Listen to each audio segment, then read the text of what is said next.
There's something about shooting with the Sony G Master lenses, whether it's the 24-70 2.8, which I've spoken about before, the 70-200 2.8, or any of the primes. I'm always just so amazed by how sharp the images are. Whether I'm shooting on the A7 III, the A9, the A7R III, it really doesn't matter. For me, the best lenses to use are always the Sony G Master. And it's not just about the build quality, it's not just that they feel so solid on the camera.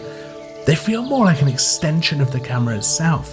They have those custom buttons on the lenses, which gives you an extra way to control the camera. And they can handle the much higher resolution of the A7R II and the A7R III. But it's more than that. When I'm using the G Master lenses, everything just clicks. Everything just works. The autofocus is so fast. The eye detection and tracking is spot on every time. The sharpness of the lens, the colors I'm getting from it, the contrast, and the bokeh is stunning. It used to be that Sony cameras were great, but there wasn't much of a selection of quality native lenses. So you tend to buy an adapter and you use the EF lenses or something else. But now there are so many great G Master lenses to consider, and Sony have never compromised on the quality with any of them.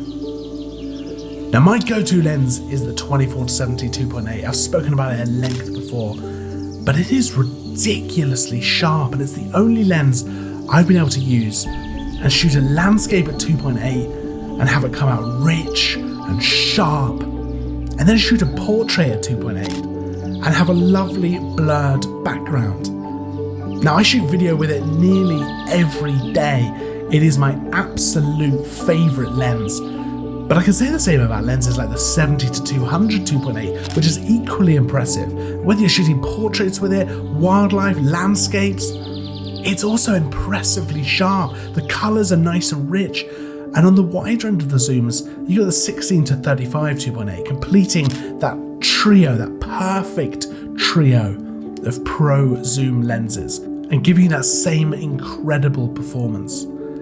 Now, on the prime side of things, you've got some incredible options, from portrait lenses like the 85mm f1.4 to the 135mm f1.8, both of which are sharp, right from shooting wide open, so you don't have to stop down to get that extra level of sharpness. It's right there. And the bokeh, both of these lenses offer you incredible out of focus elements and beautiful bokeh lights. You get that lovely blurred, artifact-free look to your backgrounds. And then you have the wide primes like the 24mm 1.4, which gives you stunning landscapes, but it's also perfectly suited for astrophotography. And this is the thing with the G Master lenses now, there's something there for everyone. There's such a massive range of options, but they all have that same level of quality, from the zooms, through the primes, from the wide angle, right through to the telephoto. They all have that incredible sharpness, the rich colors. They pair perfectly with the cameras, making shooting with them a dream. And they can pretty much handle whatever you throw at them.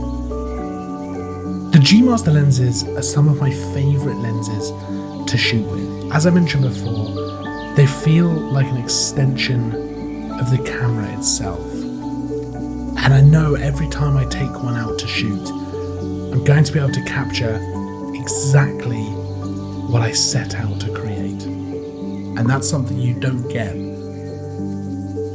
with other lenses. Thanks for watching.